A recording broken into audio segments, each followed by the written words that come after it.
Bonjour Thomas, bonjour Jackie, merci d'être avec nous ce matin. Donc Thomas, tu es le nouvel animateur de la Braze Marketing en Loire-Atlantique. Bienvenue au sein du réseau. Merci beaucoup. Jackie, vous êtes cofondateur de l'agence Coriolink. Vous êtes entrepreneur dans l'âme et vous avez adoré la politique et découvert le monde politique en travaillant dans un cabinet ministériel. Aujourd'hui, Coriolink est une agence spécialisée en communication marketing. Nous sommes ravis en tout cas de vous accueillir ce matin avec nous. L'idée de votre échange est d'avoir des questions et des réponses qui viendront compléter les propos de Monsieur Le Bart. Je reviens tout à l'heure pour la partie des questions. Merci Coralie. Bonjour Jackie et surtout merci d'avoir accepté notre invitation ce matin. Alors, on va essayer d'être très concret. On a eu une première partie très inspirante et alors j'ai tout de suite envie de rentrer un peu dans le concret en m'interrogeant et en rebondissant sur les derniers propos de Monsieur Le Bart. Est-ce qu'aujourd'hui on peut considérer l'homme politique comme un produit et du coup l'électeur comme un consommateur ? Pour changer un peu de ce que font les hommes politiques, je vais tout de suite répondre à votre question. Je vais vous dire oui, mais déjà peut-être se poser la question qu'est-ce que la politique ? Et moi j'aime bien la définition de Jacques Lévy, qui est un géographe, et qui dit finalement la politique c'est assez simple, c'est comment on fait pour éviter les contradictions qui existent entre les gens et éviter que ces contradictions ne dégénèrent en guerre civile. Il dit finalement le talent du politique, c'est véritablement ça, et la communication et les outils subséquents qui sont associés à ça sont chargés de faire cette intermédiation. La communication en latin, c'est de mettre en relation, en commun, les choses. Par rapport à ça, la politique a changé et j'essaierai de naviguer, de slalomer un peu entre les choses qu'a dit le professeur Le Bart, dont certaines pourraient se retrouver dans mon propos. En politique, vous avez quelques grands penseurs et René Raymond en fait partie. Il est assez connu pour sa théorie sur les droites. Mais Raymond a écrit un autre bouquin, finalement est assez simple, qui dit « Qu'est-ce qu'un homme politique ?» Donc c'est important de se dire qu'est-ce qu'un homme politique par rapport au territoire, par rapport aux Français. Et il dit les choses ont changé en fait. À partir de 65, alors on a changé de république, mais finalement il dit assez simplement désormais, puisque c'est le suffrage universel direct qui s'applique, on fera ce que l'électeur veut. Donc à partir du moment où on fait ce que l'électeur veut, eh bien évidemment, il faut faire en sorte d'aller implanter, et c'est le métier des gens qui nous regardent aujourd'hui, c'est le vôtre Thomas, d'aller implanter des stimuli qui vont déclencher un comportement favorable plutôt vers un tel ou vers un tel. Alors, le professeur a rappelé tous les grands sachants de la politique. Moi, personnellement, j'ai la chance de travailler encore aujourd'hui, puisqu'il est en exercice auprès de Thierry Sausset, qui a accompagné beaucoup d'hommes politiques, et notamment cette espèce de météorite politique qui a été Nicolas Sarkozy lors de cette campagne de 2007, à laquelle moi j'ai eu l'occasion d'assister et de collaborer très modestement, qui a été une campagne assez intéressante, on pourra y revenir. Mais dans cet aspect de la communication politique, je voudrais signaler un grand penseur américain qui s'appelle Jay Blumler et qui a écrit plusieurs bouquins. Blumler, c'est quelqu'un de très âgé désormais, et il a décrit pour les professionnels de la communication aux États-Unis, parce qu'aux États-Unis, tout s'est créé, tout s'est développé, ils ont énormément d'argent, donc ils ont tout testé très très tôt. Le professeur Le Bart n'a pas eu le temps de revenir sur la racine séminale de ce qui s'est passé lors de la Première Guerre mondiale aux États-Unis, où le président Wilson, qui s'était fait élire sur des promesses de paix, et dit finalement « je vais être obligé d'envoyer de jeunes Américains se faire désosser en Europe », et qui crée une commission dans laquelle on va retrouver l'ensemble de tous les gens qui ont été puissants dans la communication et dans la politique et dans la publicité aux États-Unis. Et Blumler décrit l'évolution de cette communication. Alors, il passe par les médias, je vais résumer, il passe par le poids de la télévision, puis à un moment, il dit on a professionnalisé, on est devenu hyper parfait, on a mis en place espèce de ce qu'appellent les spécialistes de la religion, une orthopraxie communicante, c'est-à-dire qu'il y avait des choses à faire, elles devaient être parfaitement. Et puis dans son dernier bouquin, quand il décrit ce qu'il appelle le 4e âge de la communication, et notamment de la communication politique, il dit les réseaux sociaux ont déstabilisé tout ça, ont déprofessionnalisé tous ces trucs. On assiste à quelque chose qui est, et retenez peut-être cette expression, il parle de la diversification centrifuge. La diversification centrifuge, c'est le fait que moi, avec mon téléphone portable, tout à l'heure, s'il se passe quelque chose, si par exemple un homme politique croise un électeur et lui dit hey, « casse-toi, pauvre con », si je le saisis, je vais complètement transformer une élection. Je vais redéfinir les règles qui auraient été admises par les tenants de cette orthopraxie communicationnelle et politique. Et donc à partir de ça, il dit les gars, maintenant, et les filles, il va falloir se débrouiller avec ça. Et pour être très honnête avec vous, on est en train de reconstruire cet aspect-là. Deuxième point important que j'aimerais souligner, c'est un autre chercheur qui s'appelle Yves Citon, dont j'aime beaucoup les travaux, qui lui a dit on s'est retrouvés finalement tous, que ce soit pour la politique mais également pour le marketing très classique, puisque nous, à l'agence Coriolis, on fait de la politique mais on travaille aussi pour des entreprises classiques. Il dit on est désormais projeté dans une économie de l'attention. L'objet n'est plus de savoir si on est capable de produire du contenu. L'objet n'est plus de savoir si vous êtes content qu'on soit là. L'objet est de se dire j'espère qu'on ne va pas être trop casse-pied pour que tous les 250 personnes qui sont connectées, qui nous font le plaisir d'être avec nous ce matin, restent avec nous jusqu'à la fin. Et donc, cette économie de l'attention, eh bien, elle perturbe considérablement les choses. Et désormais, le marché de la communication politique, c'est de vendre son objectif, mais c'est de vendre de plus en plus. Et ça, les gens qui sont derrière leur écran l'appréhendent, c'est de vendre de plus en plus vers l'avenir, et l'avenir, ce sont les jeunes. Et les jeunes, ils sont en train de changer considérablement par rapport à ce qu'on était nous. Nous, on était injectés dans un canal, on était un bon citoyen, on allait à l'école, on remettait assez peu en considération ce qu'il passait, on faisait des études, on faisait un métier. Les jeunes, c'est fini. Vous avez un autre chercheur qui s'appelle Éric Thiers qui a décrit quelque chose de très intéressant. Il dit désormais, ceux à qui vous allez vendre, ceux à qui vous allez passer un message politique, ils sont encapsulés dans quelque chose qu'on appelle l'égo-démocratie.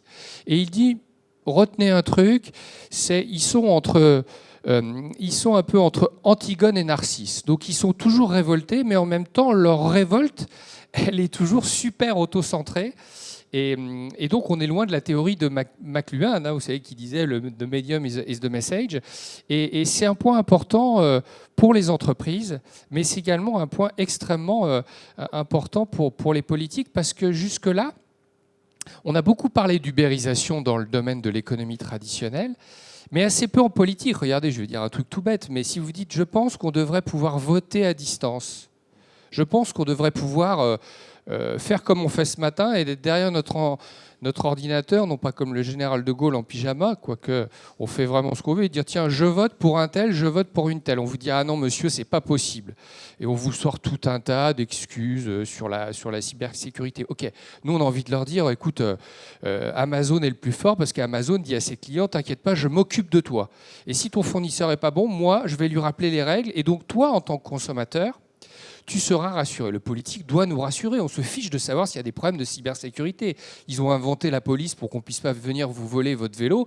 Ils ont inventé l'armée pour qu'on puisse dire aux gens non, non, ne venez pas nous envahir dans notre pays. Ils sont quand même capables d'organiser le vote électronique. Donc cette ubérisation qui a mis du temps à se mettre en place en politique, elle est en train de finalement s'opérer. C'est assez jeune et on découvre que c'est la grande scope. Vous, en Bretagne, vous avez des coopératives, vous avez cette culture de la coopérative. Eh bien, la politique devient de plus en plus, par ce système d'égo-démocratie dont je parlais, une espèce de grande scope où la décision du politique qui arrivait d'en haut sera totalement remise en question. Et je donnerai juste un exemple. L'exemple séminal, c'est lorsque François Hollande a proposé de taxer de manière très importante finalement les parts d'entreprise, faisons simple, eh bien, il y a un mouvement qui s'est créé, qui est le mouvement des pigeons, qui est parti de quelques entrepreneurs et qui a dit non, ça ne va pas comme ça que ça va se passer. Et ils ont dépassé l'ensemble des corps intermédiaires pour construire une révolte qui a fait reculer le gouvernement. Et tout ça, la communication politique et un de ses bras, le marketing politique, doit véritablement prendre les choses en compte. Et pour terminer sur cet aspect-là, si on décline très concrètement sur ce qu'on appelle le marketing mix, et qui est votre quotidien, eh bien, l'homme politique candidat désigné par un parti, aujourd'hui, à l'aune de ces changements, ça va s'appeler Zemmour. Zemmour, il est éditorialiste au Figaro. Il n'a pas demandé au RPR, dont il brandit toujours le sigle et qui n'existe plus, s'il pouvait se présenter. Ça s'appelle du Donald Trump. Ça s'appelle le président de l'Ukraine, qui est un ancien acteur. Donc l'ensemble du marketing mix politique, il est en train d'éclater. La distribution, c'est plus des lieux physiques, des campagnes, des endroits. C'est le device de chaque jeune, de chaque personne qui sera accessible à votre message politique, au message politique qu'on va envoyer ou pas. Et tout ça, c'est ce qui se dessine pour, comme vous le demandiez, vendre véritablement la candidature d'un tel ou d'une telle. Alors justement, je voudrais revenir sur un élément que vous avez abordé dans ce propos liminaire, c'est la question, alors à l'heure des réseaux sociaux présents partout, tout le temps, où chacun peut être acteur d'un contenu, de son propre contenu, où d'ailleurs information et communication se mélangent parfois dangereusement. Je m'interrogeais sur, à savoir comment l'homme politique, entre information choisie, j'entends par là des propos qu'il pourrait avoir dans son programme ou des idées qu'il voudrait faire passer au plus grand nombre, et à contrario, des informations subies, celles qui émergent au quotidien, dans les médias, sur les réseaux sociaux. Comment aujourd'hui l'homme politique peut garder la main sur le débat et essayer d'imposer, en tout cas à défaut sa vision, mais en tout cas ses idées. Comment fait-il aujourd'hui dans cet écosystème extrêmement complexe ? Alors, c'est très complexe, c'est très compliqué, mais en même temps, c'est passionnant. Le professeur Lebar l'a dit, d'un outil accessoire, c'est devenu le point central. Pour vous donner quelques exemples, lorsqu'on travaille dans un cabinet ministériel, tout passe à l'aune de la manière dont l'information va être réceptionnée, analysée par les médias. Ça, c'est un point essentiel. Et désormais, la sociologie vient aussi demander aux communicants de maîtriser la manière dont la proposition pourra être admise, ignorée, transformée par l'émotion sur des canaux qu'on découvre et peut-être qu'on maîtrise encore assez mal, qui sont les réseaux sociaux. Et par rapport à ça, je ferai une distinction. Vous parlez d'espace public et donc cette notion classique habermaso-kantienne, pardon au professeur Lebar pour ce néologisme un petit peu bâtard qui maltraite Habermas et Kant, qui sont deux grandes figures de l'espace public, même s'il y en a eu d'autres. Mais cet espace public, il devient des systèmes de bulles qui sont non communicantes. Et là, on distingue deux grandes cibles. Vous avez les vieux d'un côté. Thomas, je suis désolé, mais nous faisons partie des vieux. Il paraît. Et nous, ça n'est plus trop le problème. On maîtrise un peu les choses, c'est assez classique.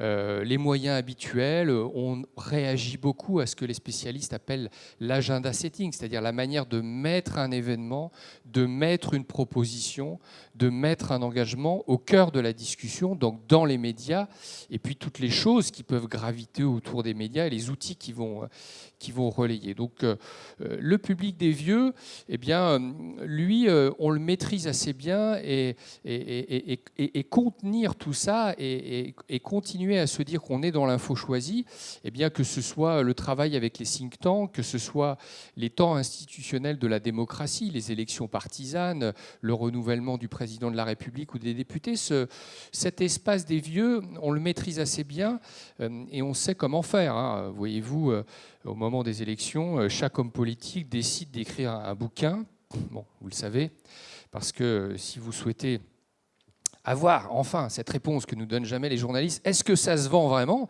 Alors je vous donne l'info, il existe une base de données ouverte au public qui s'appelle Edistat. Donc si vous voulez savoir combien a vendu de bouquins un homme politique dont je ne citerai pas le nom parce que je ne veux pas me faire d'ennemis ce matin, vous allez sur Edistat et vous verrez que les ventes sont assez ridicules, mais surtout elles permettent de faire rebondir les propositions dans les médias. Donc pour ces vieux, on n'a pas trop de problèmes. Aujourd'hui, dans l'espace public, quand on parle des jeunes, je vous donne 2-3 infos et vous testerez. Vous vous dites, bon, les jeunes aujourd'hui, à quoi ils ont réagi ces derniers mois? Et avant ça, mon propos n'est pas de caricaturer les choses. Mon propos est de dire les jeunes sont très importants, les choses ont changé, il faut qu'on les récupère, ils sont en train de nous échapper. Et nos jeunes, même s'ils sont dans de belles écoles supérieures d'ingénieurs, de télécom en Bretagne ou ailleurs en France, quand vous leur parlez politique, ils vous disent, ah, McFly et Carlito, c'était génial. Bon. Encore une fois, je ne caricature pas.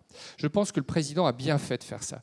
Mais vous vous dites, OK, alors, par rapport à ce que nous a dit le professeur Lebar, l'autorité, la construction de la citoyenneté, les grandes thématiques. Alors, McFly et Carlito, là-dedans, je fais comment pour l'utiliser, moi, en tant que marketeur, en tant que communicant? Ça, c'est le premier point.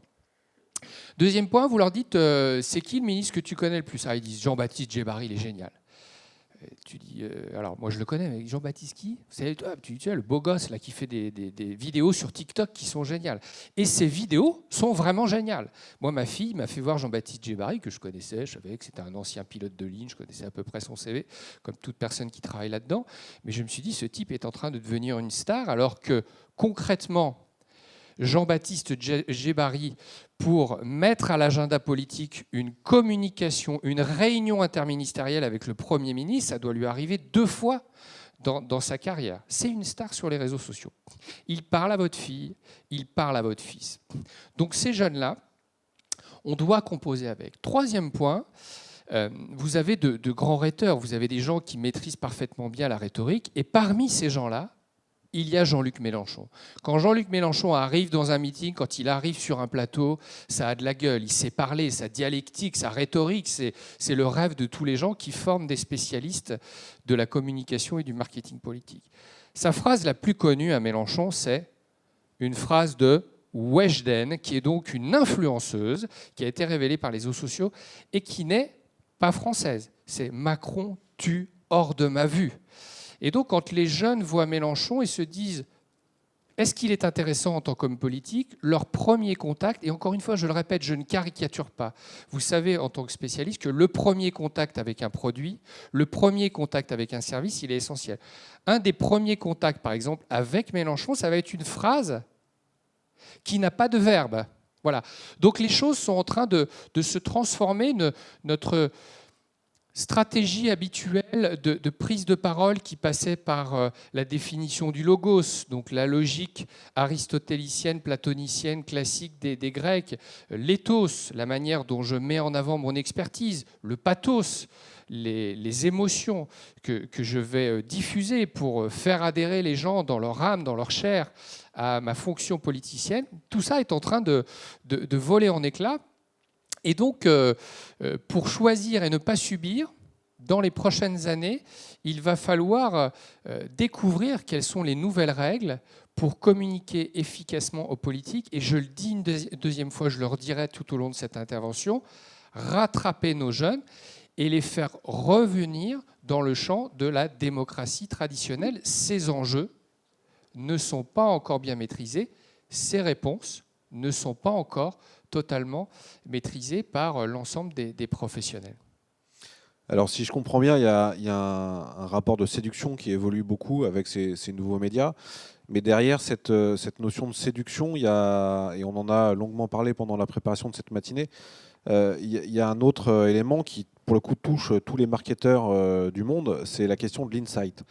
Est-ce que pour vous, l'insight en marketing politique, est-ce qu'il va faire le lien entre une information, enfin le lien ou la différence entre une information et une communication? C'est un sujet pour nous autres professionnels qui est essentiel, déjà parce qu'intellectuellement il est très satisfaisant, on en a un petit peu parlé, je sais que c'est quelque chose qui vous tient beaucoup à cœur.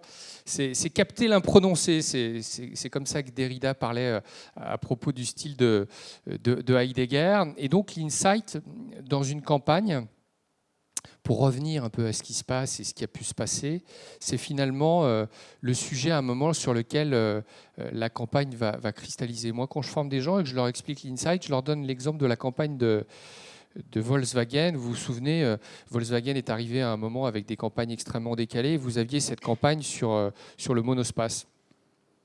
Et je leur dis, finalement, les mecs avec la voiture, ils ont toujours une relation très compliquée. Quand ils sont gamins, ils se disent « je roulerai en Ferrari, c'est la classe, c'est super ». Bon, maintenant, une Ferrari électrique, je ne sais pas ce que ça peut donner auprès des jeunes. Et Volkswagen avait découvert que l'insight, c'était de dire, quand tu roules en Volkswagen et que tu as un monospace parce que tu as des enfants, finalement, tu n'abandonnes pas tes rêves d'avoir une belle voiture comme la Ferrari. Parce que Volkswagen sait te donner ces deux plaisirs. Et donc, l'insight, en politique, c'est aussi ça. Et c'est, dans les campagnes politiques, eh bien... comment le thème va cristalliser. Et pour l'instant, on ne l'a pas encore découvert. Alors, pour se nourrir, on a plein de choses. Hein. On est débordant de savoir. Les sociologues, les géographes, vous savez ce que Emmanuel Todd a pu donner à Jacques Chirac et à d'autres. L'histoire, les crises, la nouveauté, Macron et son renouvellement sont des choses qui ont été décrites. La littérature, la place de Houellebecq aujourd'hui dans le discours permettent finalement de nous donner des insights qui vont être des idées qu'on va essayer de faire cristalliser pour qu'une majorité de gens se retrouvent autour d'un projet et décident d'adhérer à un homme politique ou une femme politique et à un gouvernement. Alors, les grands exemples d'insight, par exemple, je vais vous en donner un qui est assez sympa. En 2008, les communicants, et le professeur en a parlé, aux États-Unis, les communicants de Obama se disent on a un problème. Bon, je ne reviens pas sur le système électoral américain, ce serait trop long, mais il est extrêmement compliqué et découpé par État, donc ce n'est pas le nombre de voix qui compte, mais c'est une agrégation de grands électeurs. Et les Américains se disent bon, on a paumé l'élection en 2000-2004 face à Bush et on a paumé la Floride. Et paumer la Floride, c'est pas possible. Si on ne gagne pas la Floride, on ne gagne pas l'élection. Et ils regardent un peu et ils se disent, parce qu'aux États-Unis ils peuvent le faire, ils se disent on a un problème sur le vote juif. On perd l'élection parce que l'électorat âgé juif ne supporte pas les électeurs, le programme démocrate. Et là, vous avez une très belle agence qui porte un nom de footballeur. Hein. Moi, je suis lyonnais, vous êtes rennais. On partage cette passion en commun. Cette agence qui s'appelle Drogba, eh bien, elle dit pour faire ça, on invente quelque chose. Et ils ont créé une opération parce qu'ils avaient compris que l'insight, c'était de faire basculer l'électorat juif âgé vers un électorat démocrate. Alors, en 2000 et en 2004, c'était compliqué.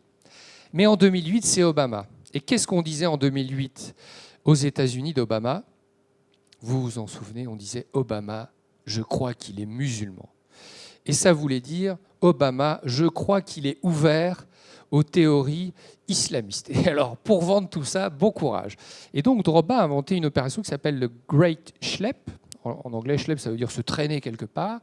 Et ils ont dit il n'y a pas 36 000 solutions. Il faut que les jeunes juifs, de familles juives et de confessions juives, qui sont passés s'installer un petit peu partout aux États-Unis, aillent voir leurs grands-parents, donc fassent The Great Schlep, ce grand voyage, et aillent dire à leurs grands-parents, non, grand-mère, grand-père, Obama, c'est pas ce que tu crois, c'est vraiment un type super, et en tout cas pour l'avenir de l'Amérique et nous les jeunes, il a des choses à dire. Alors on a beaucoup parlé des réseaux sociaux, on a parlé des petites techniques de communication qu'il a mis en place, mais le Great Schlep a été essentiel, puisque avant cette opération, Obama, en Floride, était donné perdant à 51-41. C'est-à-dire que son adversaire, qui était M. McCain, aurait dû faire 51% et lui 41%. Et à l'issue, ils ont gagné la Floride à 50, quelque chose, à 49, quelque chose. Et ça, c'est une très belle opération d'insight, d'avoir compris. Alors, c'est infaisable en France. Hein. Si vous dites, je pense qu'on devrait demander à des jeunes musulmans d'aller voir leurs grands-parents pour dire, tu sais, on peut tous se retrouver derrière le programme d'Éric Zemmour, Alors pour plein de raisons, ce sera totalement impossible, mais dans la notion d'insight, effectivement, c'est assez important. Alors vous en avez d'autres, hein, de grands insights qui ont été porteurs, travailler plus pour gagner plus, la fracture sociale de Jacques Chirac. À un moment, ça va vous chercher. Et quand vous devrez décider au deuxième tour, puisqu'au premier, on réunit les siens, et puis après, on décide de rallier, ce sont des choses qui sont, par exemple, en 2022, en train de se dessiner. On ne sait pas si l'identitaire va prendre le pas. On se dit finalement, ça a été le début de la campagne, mais c'est en train de s'estomper. Le pouvoir d'achat remonte. La transmission.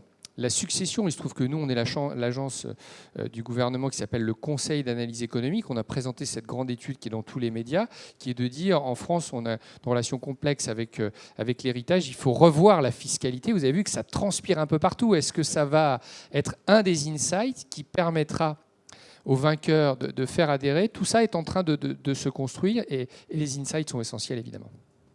Très bien. Alors votre exemple américain est parfait pour la dernière question que j'avais envie de vous poser, parce qu'il évoque un levier marketing utilisé dans le monde du privé aujourd'hui, les ambassadeurs, l'influence, comment influencer et faire passer un message par rebond et par une cible intermédiaire, on va dire, en l'occurrence les jeunes dans votre exemple. Aujourd'hui, quelles sont les méthodes ou outils de façon assez concrète qui peuvent être inspirés du marketing politique et appliqué au monde de l'entreprise? Et moi, j'ai envie de vous poser la question, finalement, pourquoi ce ne seraient pas les hommes politiques qui s'inspireraient des marques ? En effet. Hein ? Ce serait un bon message à passer en face en disant moi, mon propos aujourd'hui, ça a été de vous dire les choses ont pas mal évolué. Alors pourquoi je vous dis ça ? Parce qu'il y a un point qu'on n'aura pas le temps de développer, on en parlait avec le professeur tout à l'heure hors plateau. En France, il y a quelque chose de compliqué. Pour faire simple, aux États-Unis, le financement est assez ouvert. Et puis, il y a quelques années, on a fait passer une grande loi qui a été poussée par les lobbies, qui est une loi qui dit en gros, vous avez le droit de financer autant que vous voulez les différents candidats un peu partout, et évidemment lors de l'élection présidentielle. Donc l'argent coule à flot aux États-Unis. En France, il est peu excessif de dire que les politiques ont joué avec l'argent, et il y en a pas mal qui se sont fait rattraper par la justice, qui se sont fait prendre les doigts dans le pot de confiture. Et puis vous avez eu 2 réglementations portées par Michel Rocard et Jacques Chirac qui ont contraint le financement de la politique et de la communication politique. Donc c'est vrai que les communicants politiques n'ont pas l'ensemble des moyens qu'ils désiraient pour faire passer le message. Ça, c'est un point assez important. Donc, les entreprises qui, elles, ont plus les moyens, avec cette égo-démocratie dont je décrivais, avec cette diversification des contenus sur les réseaux sociaux et toutes ces cibles qu'il va falloir adresser, il faudra quand même de l'argent et des budgets. Vous le savez, tous les ans, vous faites vos budgets, vous demandez un peu plus, on vous dit tu auras un peu moins, on essaye d'être créatif pour les emmener dans d'autres direction. Donc je vous dis pourquoi pas les entreprises, et je vais vous donner un exemple. Pendant cette crise sanitaire, il y a un outil alors qui a été critiqué, mais enfin vous connaissez l'adage de dire dites-en du bien, dites-en du mal, mais surtout dites-en quelque chose. Donc là on a dit beaucoup quelque chose, donc ouais, ça veut dire qu'on a tous gagné. C'est le nudge. Le nudge, c'est un outil des entreprises. Pour revenir un petit peu en arrière, pour ceux qui ne connaissent pas le nudge, vous avez quelques grands auteurs. Donc Thaler, qui est un auteur américain qui a été distingué de ce qu'on appelle le prix Nobel d'économie, même si les spécialistes disent on ne dit pas prix Nobel en économie. Le nudge, qui est de vous inciter à faire quelque chose sans vous contraindre. Et le grand exemple, c'est l'aéroport d'Amsterdam qui, dans les toilettes des hommes, avait mis une petite mouche dans les pissotières, et puis ils avaient divisé par 2 ou 3 leur budget d'entretien des pissotières. Le nudge, c'est le pass vaccinal. Le nudge, c'est le pass sanitaire. Les outils du nudge ont permis de déplacer des comportements de la population de manière assez massive, dans un temps extrêmement court, et avec quelque chose d'assez essentiel, une révolte assez maigre. Les gens et on en fait partie, puisque pour venir de mon lieu d'habitation à ce plateau, j'ai dû présenter patte blanche. Et donc les entreprises ont beaucoup de choses à dire et elles sont en train de se rejoindre. Regardez des entreprises comme la Maïf qui se dit assureur militant. Alors je sais que les assureurs ne sont pas forcément en Bretagne, ils sont plus derrière vos grandes ambitions de développement territorial vers les pays de la Loire. Il n'y a personne dans la salle, donc je ne vais pas me faire agresser, je partirai assez vite si jamais les gens décident de venir. Eh bien, les assureurs militants, Michel-Édouard Leclerc, qui très très tôt s'est fait l'ambassadeur du pouvoir d'achat, de la réduction de l'inflation. Alors il se trouve que moi, quand j'étais en cabinet ministériel chez Jean-Pierre Raffarin, un grand communicant devant l'Éternel, eh bien, j'ai eu l'occasion de gérer ces lois dans lesquelles Michel-Édouard Leclerc s'était beaucoup impliqué. Et politiquement, son mouvement d'entrepreneurs est très engagé. Donc les entreprises ont énormément de choses à apporter politiques. Alors pour répondre à votre question, il y a quand même un point convergent. Et les points convergents aujourd'hui, dans vos entreprises auxquelles les jeunes vous demandent de montrer que vous êtes inclusif, que vous ne faites pas de greenwashing, que ce que vous produisez, ils sont prêts à entendre qu'il ne faut pas faire de la décroissance, mais il faut qu'on soit vertueux avec nos entreprises. Eh bien, le point convergent, c'est le fait social.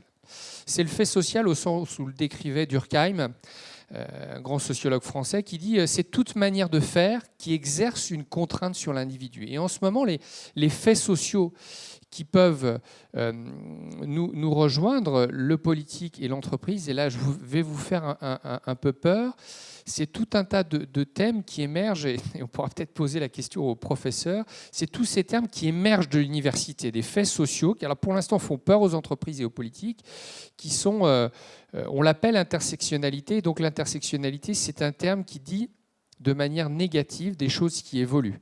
Mais le fait que blanc, noir, jaune ou d'autres origines, on puisse être face à la société considéré d'égal à égal, je pense qu'on peut le traiter de manière positive. Les entreprises sauront le faire. Quand, par exemple, on dit à Serena Williams, Serena Williams, si elle a envie de mettre autre chose que ce qui est prévu depuis un siècle et demi à Wimbledon, je pense qu'on devrait pouvoir s'interroger là-dessus.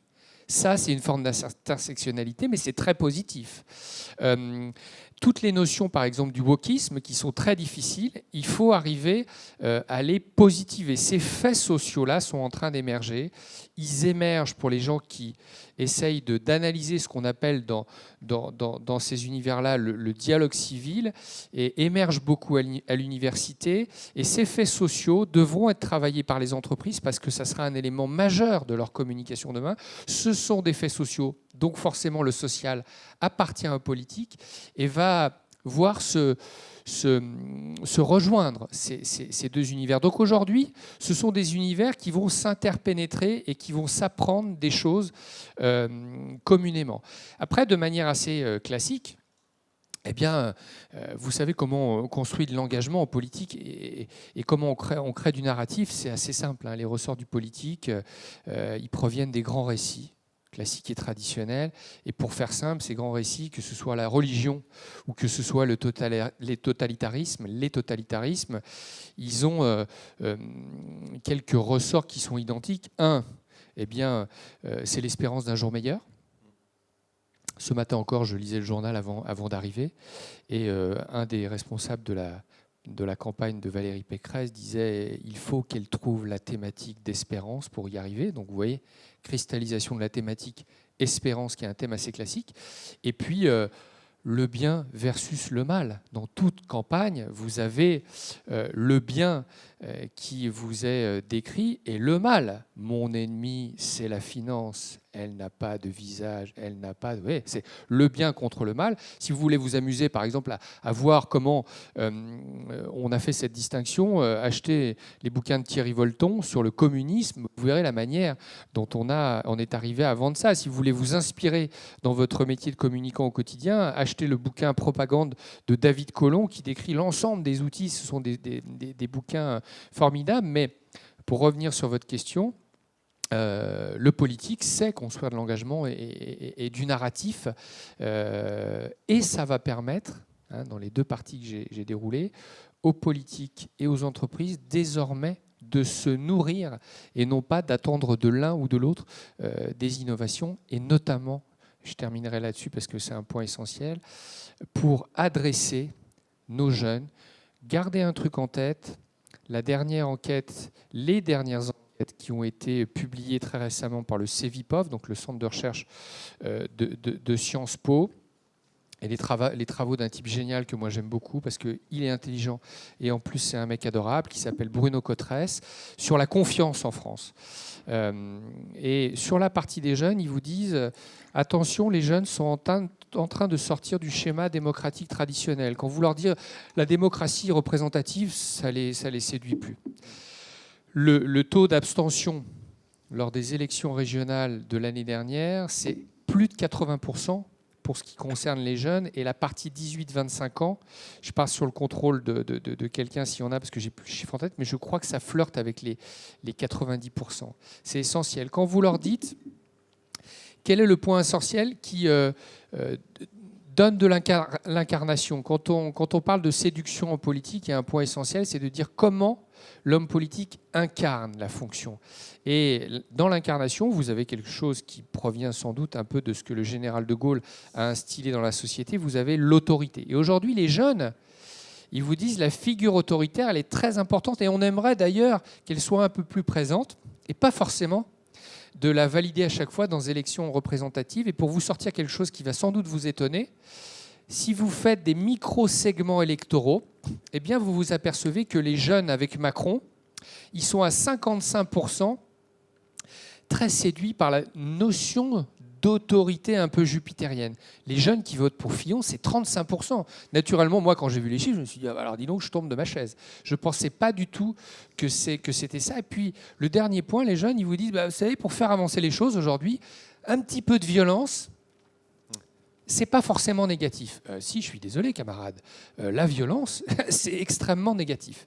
Donc, dans nos communications d'entreprises, politiques, qui vont s'interpénétrer, attachons-nous à nous demander ce que vont devenir les jeunes, nos futurs consommateurs, nos futurs électeurs, et gardons l'évolution de cet électorat qui est en train de migrer vers des points. Si on reprend ce que décrivait Jacques Bainville avant la Première Guerre mondiale en France, on peut se dire que ça craint, c'est vraiment assez effrayant. Et avec des outils de communication que nous découvrons toutes et tous, on va y arriver, mais on arrive encore assez mal à pénétrer leurs bulles de confort, des bulles de savoir, des bulles de logos, dans lesquelles on doit faire passer des messages politiques. Ça, c'est essentiel.